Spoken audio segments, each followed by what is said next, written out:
In a forgotten corner of the world, where towering trees stretched high into the sky and dense foliage blanketed the forest floor, an extraordinary visitor walked silently among the ancient oaks. Her name was Elfie, a princess from a distant star system. Sent on a mission by her people, she had come to Earth to explore its wilderness and assess the risks posed by her presence.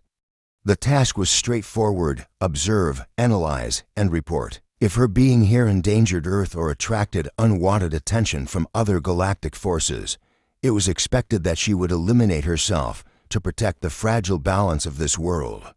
It was a burden she carried with quiet acceptance, for duty was all she had ever known.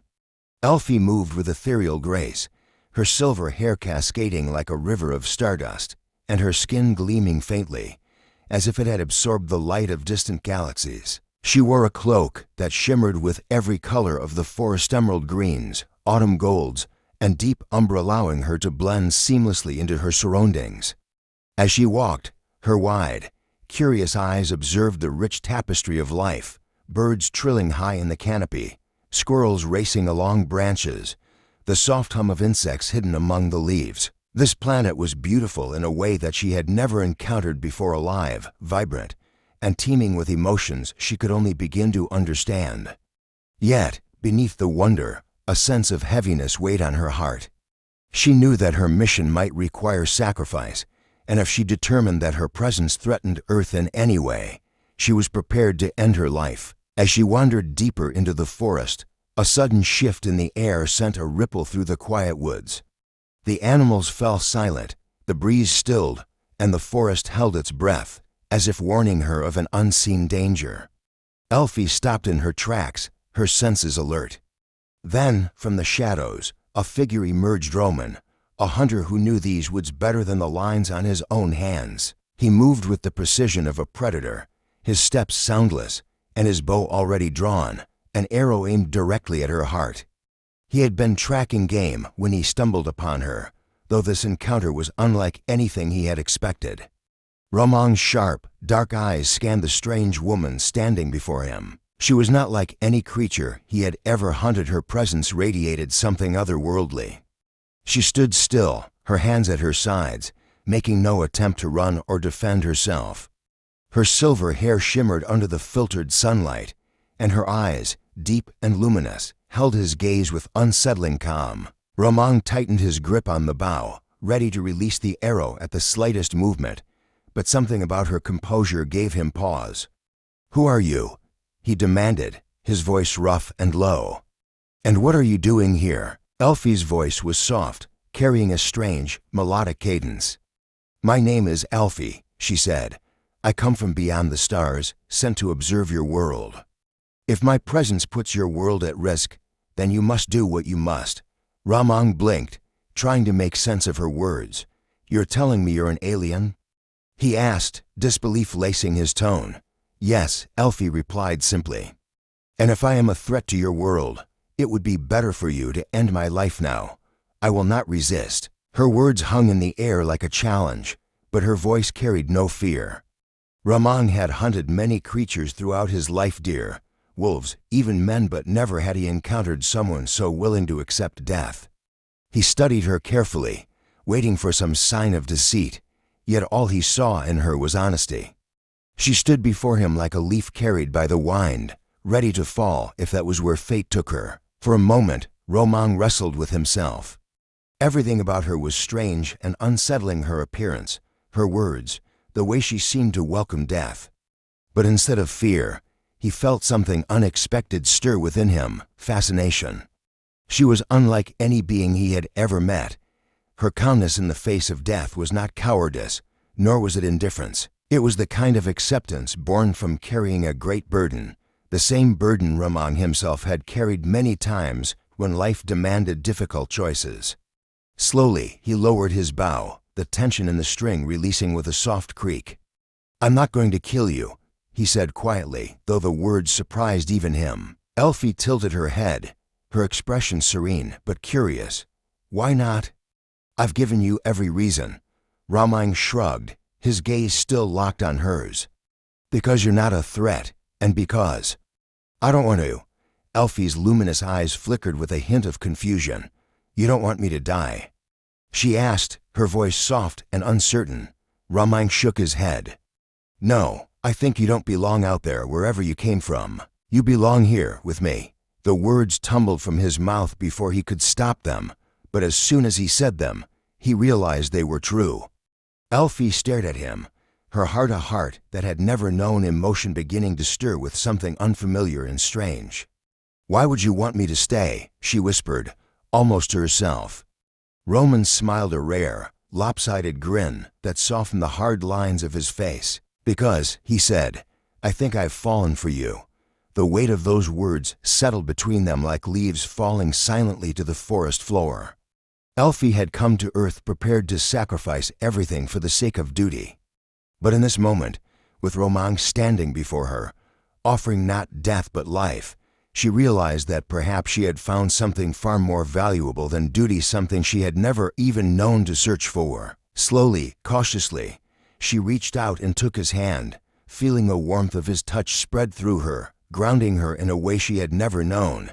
"I'll stay," she whispered, the words feeling both terrifying and liberating.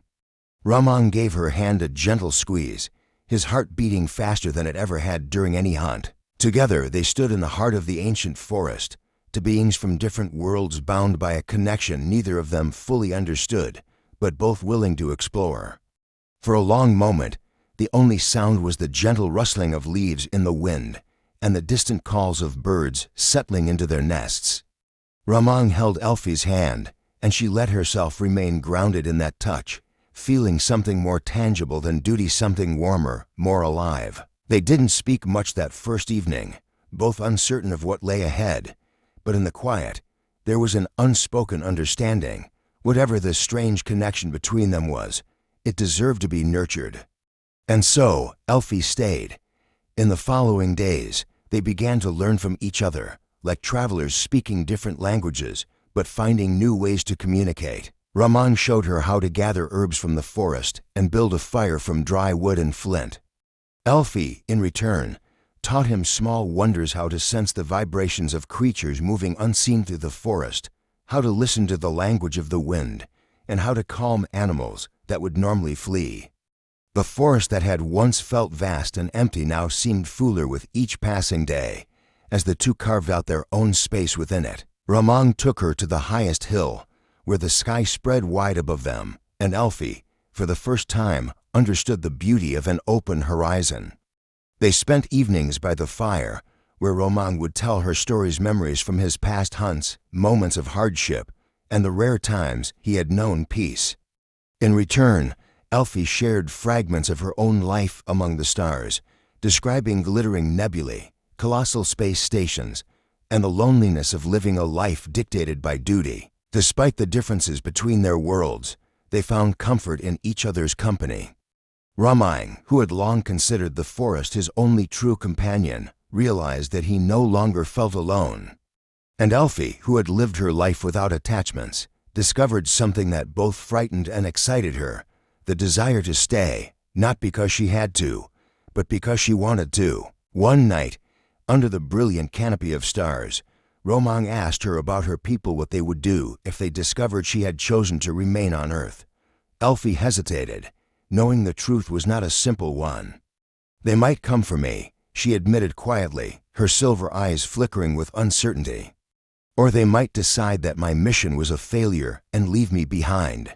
Ramang's expression darkened, but he kept his voice calm. "If they come for you, what will you do?" Elfie smiled softly, though the smile was tinged with sadness. "I don't know," she whispered, "but if I have to leave, I will come back." Ramang held her gaze, searching for the truth in her words, and found only sincerity. "You won't have to leave," he said firmly, "not if I can help it." The days stretched into weeks, and soon the two of them settled into a quiet rhythm.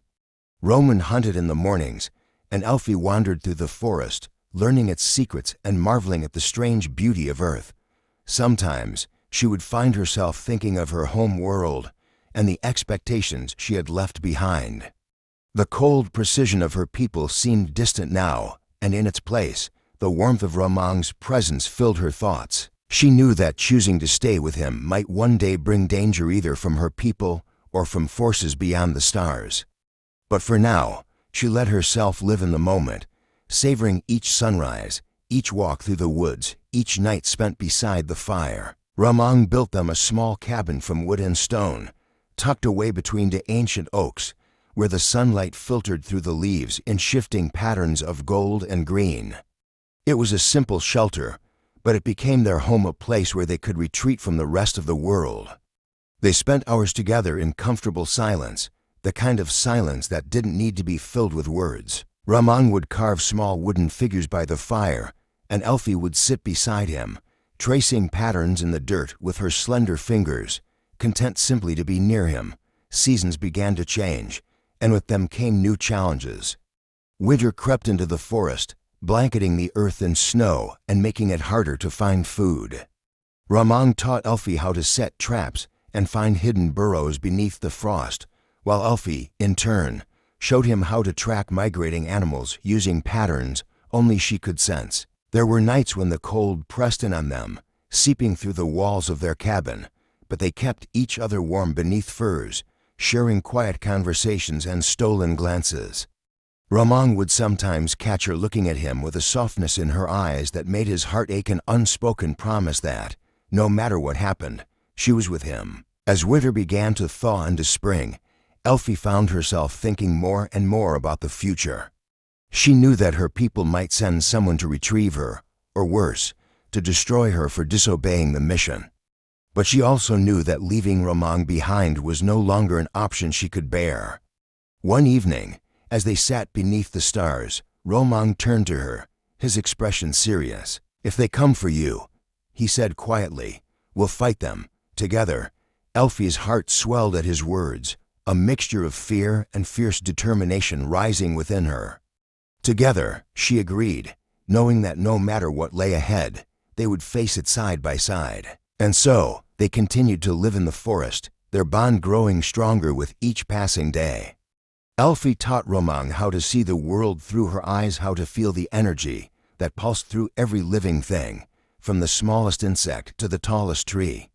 Ramang, in turn, taught her how to live without fear, how to embrace each moment as it came, and how to find joy in the simplest of things: a shared meal, a quiet morning, a stolen kiss beneath the branches. Their love, born from two worlds, flourished like the wildflowers that bloomed in the forest clearing, defying the odds and thriving against all expectations.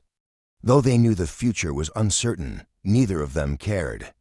For in each other, they had found something far more valuable than certainty: a love that transcended galaxies, a connection deeper than any mission or duty. And as long as they had each other, they knew they could face whatever came next.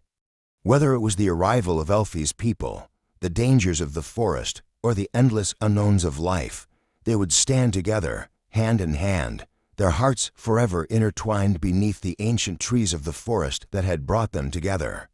And in that quiet, sacred place where the stars met the earth, they found not just a home, but a reason to stay forever.